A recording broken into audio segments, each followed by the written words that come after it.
النهارده معايا سبيكر شكله جامد جدا وهنشوف مع بعض هل يستاهل ولا لا، وهو ستارت اس تي 805. ومن حيث التصميم والشكل، بصراحه اول ما شفته اتشدت ليه لان شكله شيك جدا. الشبكه الاماميه لونها جميل والجنبين جايين بتفاصيل كده شبه المعدن الناعم، بيديله شكل فخم قوي. وحجمه لا كبير مزعج ولا صغير ملوش لازمه، لا مظبوط جدا. وعندك كل اللي ممكن تحتاجه من بلوتوث ويو اس بي، وكمان في اف ام. كمان يعني تشتغل اللي انت محتاجه بالطريقه اللي تريحك. لا الازرار فوق واضحه وسهله جدا.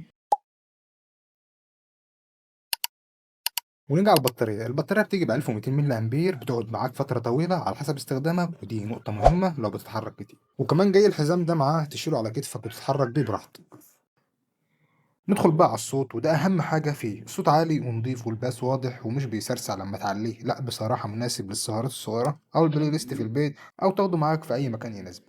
الخلاصة بقى رأيي فيه بالنسبة لسعره، هو صفقة جامدة، زائد تصميم حلو وجذاب وصوت روعة ومزايا كاملة. لو عايز سبيكر عمل وشكله شيك، ده اختيار ممتاز ليك. وما تنساش تعمل لي لايك وفولو عشان اللي جاي هيوفر عليك وقت ومجهود.